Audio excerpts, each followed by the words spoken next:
Bado kuna Ushindi TV. Ignite your faith. Change the world.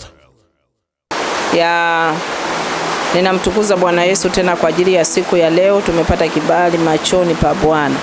Bwana Yesu asifiwe sana. Tuombe. Baba, katika jina la Yesu nalitukuza jina lako na kulinua. Asante kwa ajili ya muda mzuri na saa nzuri. Ninakukaribisha Mungu Roho Mtakatifu tunapoendelea na ibada yetu ya leo katika madhabahu hii ya online. Asante kwa sababu ninaamini wapo mnaotutazama na kutusikiliza. Mungu, ninakusihi wakumbuke mahali popote walipo, usinyamaze kwa ajili yao katika jina la Yesu wanapokuita. Amen. Bwana Yesu asifiwe. Ninamshukuru Mungu kwa ajili ya uaminifu wake kwa ajili ya siku ya leo. Ninakusalimu kwa jina la Yesu. Tunaendelea na somo letu linalosema ya kwamba ni wakati wa kukimbia, sio wakati wa kutembea. Ni wakati wa kukimbia, sio wakati wa kutembea. Mwaka uliopita tulikuwa tukitembea. Inawezekana tulikuwa tunatembea kwa kasi, lakini mwaka huu ni mwaka wa kukimbia. Somo letu linatoka katika kitabu cha Samueli wa kwanza sura ya 14 mstari wa kwanza.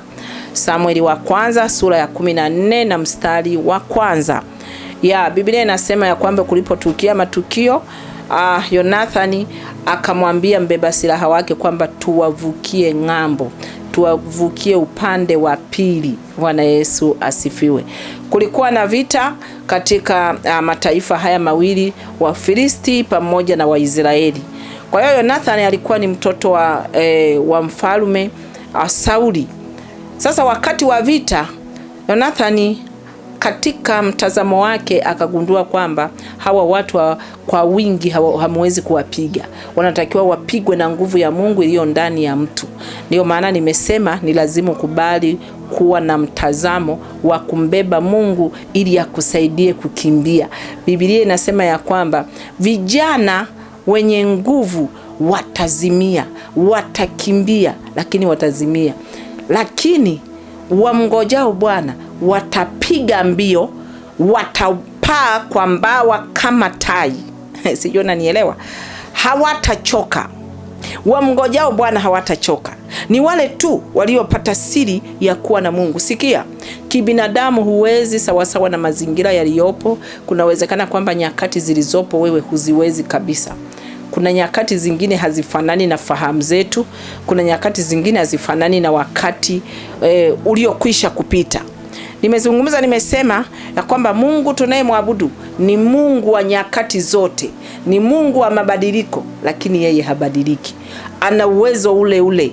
Biblia inasema Mungu ni yule yule jana, leo na hata milele. Kwa hiyo atabaki kuwa Mungu. Nisikilize. Kwa hiyo Yonathani, yeye alivuka kimwili. Mungu alimwezesha kuvuka kimwili. Lakini sisi, vita vyetu, mtumishi wa Mungu anasema si juu ya damu na nyama, bali ni juu ya falme na mamlaka katika ulimwengu wa roho. Paulo anasema hivyo. Maana yake kupigana kwetu kuko katika rohoni. Kuko katika roho. Sasa nisikilize, mwaka huu ni mwaka wa watu wengi kucheka na wachache kulia. Kwa sababu gani? Wachache ambao hawatakubali kubadilisha mitazamo yao, kutaka kufanya tathmini au kutafakari kwamba mwaka jana ni kwa nini nilishindwa? Je, nilikuwa nikikaa na Mungu muda wote? Je, nilikuwa nikipambana kumtafuta Mungu? Nilikuwa nikipata maarifa kutoka kwa Mungu? Nilikuwa nikiomba katika mapenzi ya Mungu? Sio rahisi kushinda. Nimesema mwaka huu 2026 ni Mungu anakwenda kujitukuza juu ya watu wake waliolia kwa miaka mingi. Nimeona katika ulimwengu wa roho, mwaka huu ni mwaka uliobeba vitu vingi vyenye amani, vitu vingi vyenye furaha, vitu vingi vyenye kucheka. Nimeona watu wakivuka ng'ambo na kwenda kuwafuatia adui zao na kuwashinda. Nimeona maadui wakianguka. Yashike haya maneno, yatakusaidia. Na ndio maana Mungu akanipa mwanzo wa mwaka huu, akanipa hili neno niweze kulisema mbele yako. Ni mfano ni mfano wa Yonathani. Sisi ni watumishi wa Mungu, ni Waisraeli kweli kweli, ni watoto wa Ibrahimu kwa njia ya imani katika Kristo Yesu. Tunalo agano, lakini wapo wasio na agano na Mungu, yaani adui Shetani na watendakazi wake, wanaojaribu kutaka kumzuia Kristo katika maisha yetu asipokee ushuhuda. Yuko kwa kasi zaidi, kama ilivyoandikwa katika kitabu cha Ufunuo sura ya 12.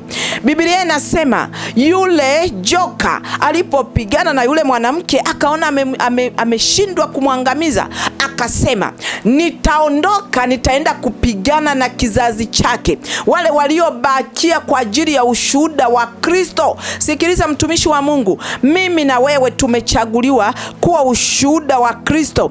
Mimi na wewe tumechaguliwa kumwakilisha Kristo hapa duniani. Ni miongoni mwa watu ambao Yesu alisema mkitaka kusali ombeni hivi: ufalme wa Mungu uje, mapenzi ya Mungu yatimizwe. Mapenzi ya Mungu yanatimizwa ndani yetu, na ufalme wa Mungu unaonekana kupitia sisi ambao tupo. Na ndio maana Mungu anasema kwamba watakatifu walioko duniani ni bora.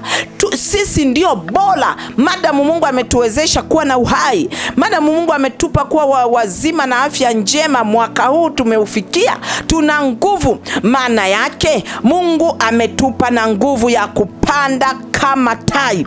Tuna nguvu ya kukimbia kuliko Yonathani ambaye alipanda milima, ambaye akapita katikati ya mapango, akapita katikati ya majabali, akakwea. Biblia inasema alikuwa anakwea kwa mikono. Sisi mwaka huu tutakimbia kwa miguu yetu.